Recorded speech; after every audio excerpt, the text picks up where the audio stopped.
In this video, we're going to show you evidence that the Syrian government was framed in the chemical weapons attack of August 21st, 2013. We're going to explain why they were framed, and we're going to propose a course of action. The use of chemical weapons on civilians in the Syrian conflict was a crime against humanity. As such, it should be the subject of a real criminal investigation, and those responsible should be brought to justice. However, if the US and NATO have their way, that's not going to happen. In their book, a simple accusation is as good as a conviction, and therefore there's no point providing any real evidence. Let's just skip right to the missile strikes, shall we? This isn't really surprising to anyone who's been paying attention, though. The United States has had Syria and Iran in their crosshairs for a long time. The plans for these wars have been in the works for over a decade.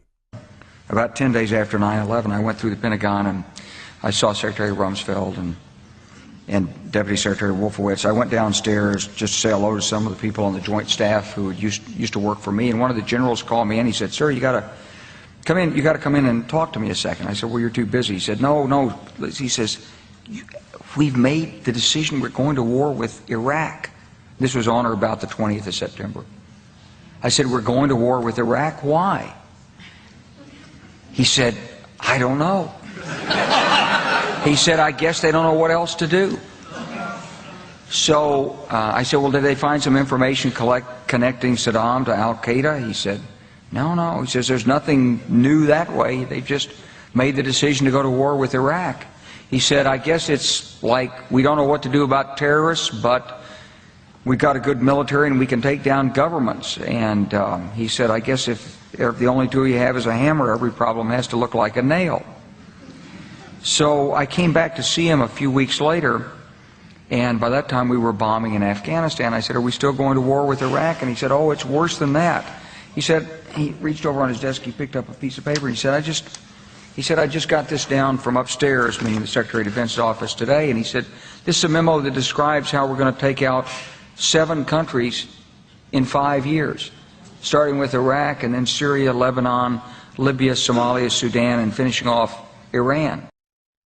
There are 3 primary psychological techniques that the powers that be in any given era use to build up the public support needed to take a country to war.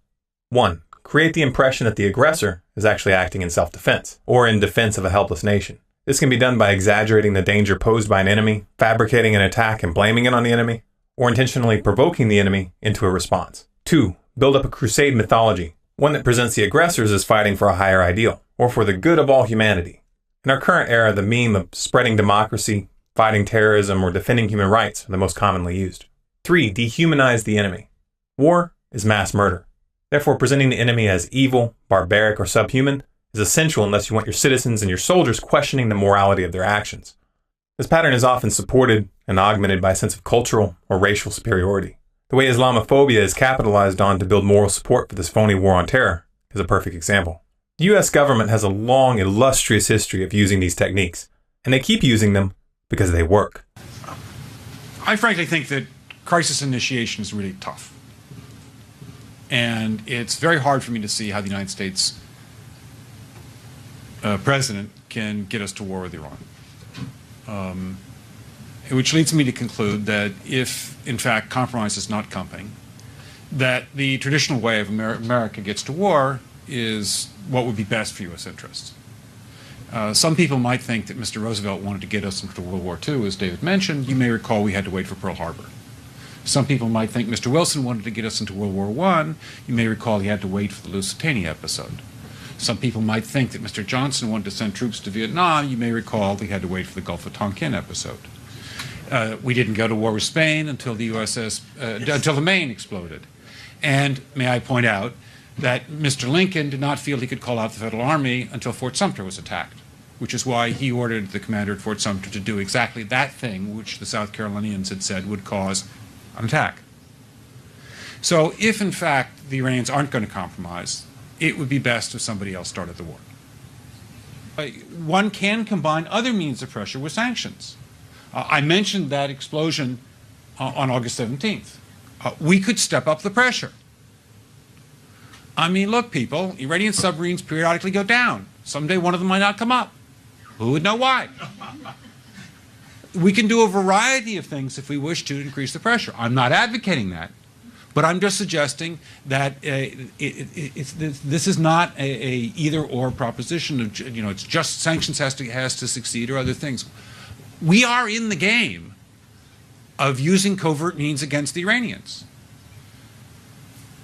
We could get nastier at that. The United States has been trying to get Iran under its thumb for a long time.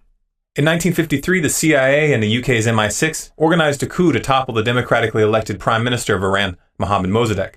They then installed the Shah as their puppet. The Shah, who just also happened to be a brutal dictator, ruled until 1979, when he was overthrown during the Iranian Revolution. The US didn't like that, so they tried to take Iran down by arming and funding Saddam Hussein against the Iranians. This was during the Iranian-Iraq War, which is also sometimes referred to as the First Persian Gulf War, which lasted from 1980 to 1988.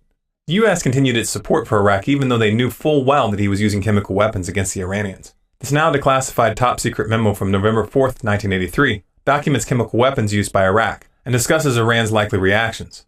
Here's a second memo written on February 24, 1984 to the Director of Central Intelligence, predicting that Iraq will use nerve agents against Iran. Note that the source of these documents is Foreign Policy Magazine, which is an extremely pro-establishment publication by any standards. In spite of this, friendly diplomatic relations between the U.S. and Saddam continued. This video of Donald Rumsfeld, then Special Envoy of President Ronald Reagan, meeting with Saddam was taken on December 20, 1983, which was after the first memo. This means that those running the U.S. knew Saddam was killing people with poison gas, and they didn't care. Taking down Iran was more important to the U.S. government than protecting human rights, and it still is. Saddam failed to defeat Iran, so the U.S. switched tactics, and for a long time they tried to go after Iran directly by accusing them of building nuclear weapons in order to justify military strikes. However, this line of worn-out propaganda didn't gain any traction, largely because the U.S. government had lost most of its credibility in their trumped-up claims about Iraq's weapons of mass destruction. You can only cry wolf so many times before people start rolling their eyes. Their agenda fell apart completely when elements within the CIA and Mossad came forward stating that there was no evidence that Iran even intended to build such a weapon. Not to be deterred by little details like the truth, these chicken-hawk neocons decided to go after Syria to get to Iran. They know that Syria and Iran have a mutual defense agreement, and if NATO forces enter Syria, Iran will be drawn into the fight. And then these little deranged psychopaths in suits will get their war. We still have to maintain appearances, though. We wouldn't want people to think that this is about controlling the world's oil supply and protecting the petrodollar, would we? No, put those crazy conspiracy theories out of your mind. We're here to spread democracy and freedom and to protect human rights with 50 caliber machine guns and drone strikes. If it were obvious that the US was attacking Syria, it would be very difficult to obtain international or domestic support. So rather than attacking Syria directly, the US and NATO have been running a proxy war by arming and funding the Syrian rebels. To obscure the source of this support, US allies in the region such as Qatar and Saudi Arabia have been used to purchase weapons, then route them to Syria via Turkey. This pattern of arming and funding dictators or extremist groups to get them to take down non-cooperative governments has been a key element in America's foreign policy ever since the creation of the CIA after World War II. We also have a history of kind of moving in and out of Pakistan. I mean, let's remember here, the people we are fighting today, we funded 20 years ago. Well, let's not just talk about this in a general sense. Who was running that operation? U.S. National Security Advisor Brzezinski flew to Pakistan to set about rallying resistance. He wanted to arm the Mujahideen without revealing America's role. On the Afghan border near the Khyber Pass, he urged the soldiers of God to redouble their efforts. We know of their deep belief in God, and we are confident that their struggle will succeed. That land over there is yours. You'll go back to it one day because your fight will prevail and you'll have your homes, your mosques back again because your cause is right and God is on your side. Just in case you're thinking that this is irrelevant to our current situation, we should point out that Zbigniew Brzezinski is an acknowledged friend and mentor to Barack Obama. He has proven to be an outstanding friend and somebody who I've learned an immense amount from. And for him to support me in this campaign and then be willing to come out here to Iowa is a testimony to his generosity. So if everybody could please give Dr. Brzezinski another round of applause. History proves that these dictators and extremists that the U.S. government installs are disposable, and the very qualities that made them useful against enemies are later used to demonize them, thereby providing the justification for a full-on invasion. This should be taken as a warning to those rebel groups that the U.S. is using to destabilize Syria right now. Now, who are these Syrian rebels? This Free Syrian Army that the US government so vocally supports? Well, while the West has tried to paint them as local freedom fighters, the reality is that the conflict has attracted foreign jihadists from multiple countries, many of whom openly declare their intent to replace Assad's secular government with Sharia law. Numerous mainstream reports are already surfacing of Sharia-motivated atrocities committed by the rebels. These reports are backed up by video footage that's far too graphic for me to show here. If you do a Google search, you can find videos of men being beheaded and women being shot. Yet the US government isn't deterred by these details. They still want these extremists to topple the Syrian government. Funny, isn't it, how they require FBI background checks to buy a deer rifle in the States? But if you're a foreign jihadist trying to overthrow a government that Washington isn't on good terms with, they'll send you rocket launchers and heavy artillery with no questions asked. And how do you reconcile the fact that the US is fighting religious extremists in Afghanistan, calling them terrorists, while supporting those same groups in Syria, calling them freedom fighters? It doesn't make sense at all if you take the US government's propaganda at face value. On March 19, 2013, sarin gas was used in Syria near Aleppo. Israel and the US promptly blamed the Syrian government for the attacks, even though many of those who were killed were Syrian government soldiers.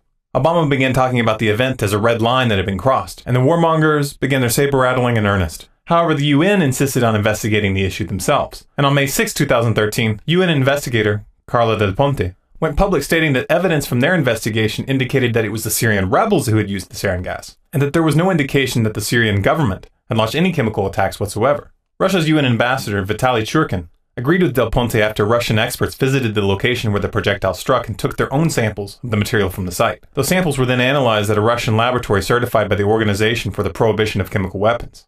According to the lab results, they found that the presence of hexogen, utilized as an opening charge, and which is not used in standard chemical munitions, pointed to the attack being launched by the rebels. Rather than cover this development, the mainstream media did what they always do when they don't want the public to look at something. They simply changed the subject. Now, of course, the fact that the US-backed rebels had attempted to frame the Syrian government in order to build support for a NATO invasion would be bad enough. They were trying to start a war of aggression. But let's remember that sarin gas was in fact used, and the United States is supporting those who used it. That makes them an accomplice. You would think that the US would withdraw its support after such an event, but it didn't. In fact, it increased it. In July, the US began openly discussing, quote, kinetic strikes against Syria, as if their lies hadn't been exposed. This, of course, brings us to the attack on August 21, 2013, where they attempted once again to frame the Syrian government for the use of sarin gas, and once again, they got caught.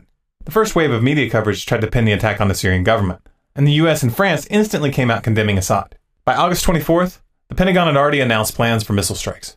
But even as they did, their story was already falling apart. The Syrian army came forward that same day with footage to back up their report that they had uncovered a massive chemical weapons cache in rebel tunnels in the Damascus suburb of Jobar. This is the exact neighborhood where the chemical attack took place. Then witnesses came forward with this video footage showing the rebels preparing what appears to be crude chemical weapons rockets for an attack. If you look closely at these rockets, you'll see that the device shown is clearly improvised. This isn't a mass-produced military-grade munition like Assad would have. This is homemade. Reuters acknowledges in this article that photos of rockets matching the description in this clip are currently being examined by experts. These experts say that the rockets in the pictures that they have are, quote, relatively basic with crude stabilizing fins. They also say that they, quote, bear a striking resemblance to devices found elsewhere in Syria in the aftermath of much smaller suspected attacks, end quote. If that's the case, and if the UN and Russia have evidence that the rebels were the ones who were behind the first chemical weapons attacks back in March, then what does that tell us? Let's put this case together as a district attorney might when deciding who to prosecute for a crime. Let's establish motive, means, opportunity, and evidence. These are the elements you need to reach a guilty verdict in a court. Who had motive? Not the Syrian government. The Syrian military has been making strong gains this past few months. They didn't need to use chemical weapons. Furthermore, they knew full well that the US and NATO were looking for any excuse to invade, so the last thing that they would want to do is give them that excuse. The rebels, on the other hand, do have motive, since they knew that they could count on the Western media to spin the story in their favor. And that's exactly what's happened.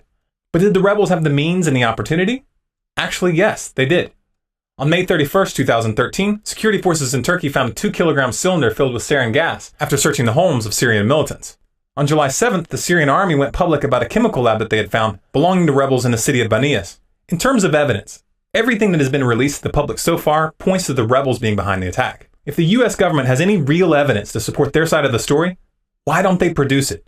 The so-called intel document that they released on August 30th to justify their position doesn't contain any evidence at all. It's just a statement of opinion.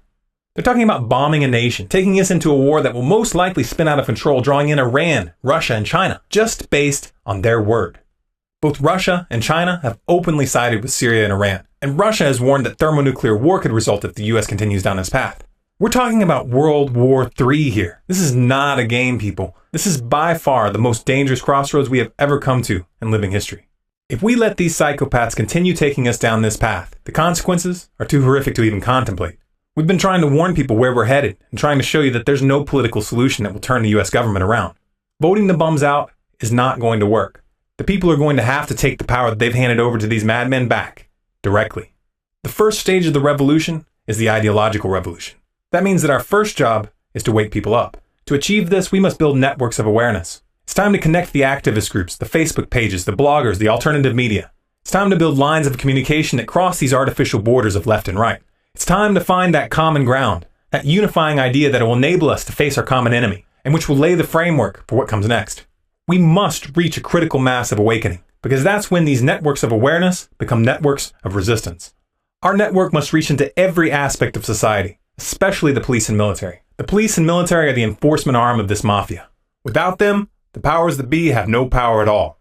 We must show them that they're being tricked, that they are not being sent to fight for freedom. Nor do the American people or the Syrian people want this war. Only 9% of the US population support strikes against Syria. 91% oppose it. Who wants this war? A handful of narcissistic psychopaths and useful idiots. You really want to bleed for them? History will remember the real heroes of this crisis as being the ones that had the courage to face this corrupt chain of command and say, no, I will not comply. Some are already making this stand. Don't leave them standing alone. If you want to understand the real reason we're being taken into these wars, please watch The Road to World War III, a video that we released last year predicting the precise chain of events that we're seeing unfold right now. You want to do something to stop this? Watch Revolution and Instruction Manual and put those instructions into action. Then visit the Get Involved section on our website for more information. For more videos like this, subscribe to Storm Clouds Gathering on YouTube. For updates, bonus content, and to influence future videos, follow us on Facebook at facebook.com/stormcloudsgathering. Our Twitter handle is Collapse Updates, and our website is stormcloudsgathering.com.